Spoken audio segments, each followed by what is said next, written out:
ቫያግራ አትውሰዱ።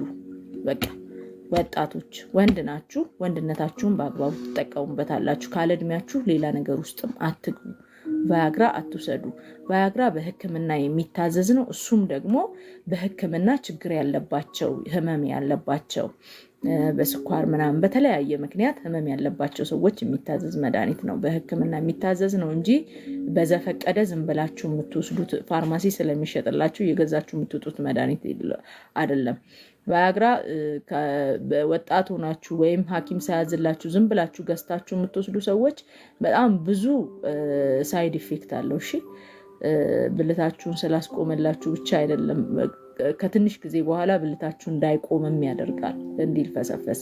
ስለዚህ በራሳችሁ ተማመኑ። ወንድ አይደላችሁ እንዴ? ወንዱን ውስጥ እሺ ፕሊስ ባካችሁ። አሁን ዛሬ ርዕስ ይዤ ነው የመጣሁት። የሴክስ ጠቀሜታዎችን በዝርዝር እናያለን።